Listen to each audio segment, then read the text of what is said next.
Hello स्टूडेंटों, एक सवाल और है जो इस प्रकार है दिया है। यदि ए की आय बी की आय से 60% कम है तो बी की आय ए की आय से कितने प्रतिशत अधिक है। ऑप्शन इतने इतने दे रखेंगे। देखो कितनी शोर तरीके से बताऊंगा, क्योंकि आप करोगे तो एक्स मान के करोगे। ऐसे सवालों ने आजकल भूकाल सा मचा रखा, क्योंकि ये छोटे मोटे एग्जाम्स में जाते रहते हैं। पुलिस में, अग्निवीर में और लेखपाल और जैसे छोटे मोटे बहुत एग्जाम होते हैं, उन्हें सब में आते हैं। देखो कितनी तरीके से बताऊंगा आपको। स्टूडेंटों 60% की फ्लेक्सिबिलिटी तो याद होगी।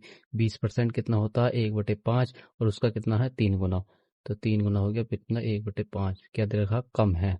तो कम सम का माइनस लगा दिया। क्या कह रहा, यदि ए की आय, मतलब हम दो किन्नों की आय निकाल लेंगे, ए और बी की आय। यदि ए की आय बी की आय से, बेस वैल्यू क्या हो गया ए, बेस वैल्यू कितना हो गया बी, बी तो कितना हो गया बी, हमने मान लिया 5 है। तो 5 की आय बी की आय ए की आय से कम है। बी की आय से कम है, बी की आय से मतलब कम कितना हो गया, देखो कितना कम है, 3 कम है, तो ये कितना हो गया 2।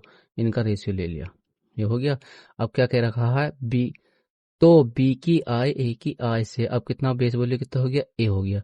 तो ए की आय से बी कितना अधिक है, कितना अधिक है 3 अधिक है। बेस वैल्यू कितना हो गया 2, 2 पे और परसेंटेज में निकालना तो 100%। कितना हो गया 2 से काटेंगे तो 50 बार, तो 50 दिया कितना होगा 150, 150%। देखो यही हमारा आंसर है।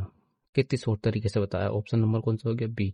और आप करते तो कैसे करते, क्योंकि एक्स बराबर ऐसा करके मानते हैं, ये बहुत लेंदी सवाल हो जाता है, इसलिए टाइम निकल जाता है एग्जाम्स में। और ज़्यादा से ज़्यादा शॉर्ट से शॉर्ट करने के लिए देखो मैंने कितना और बोल बताया।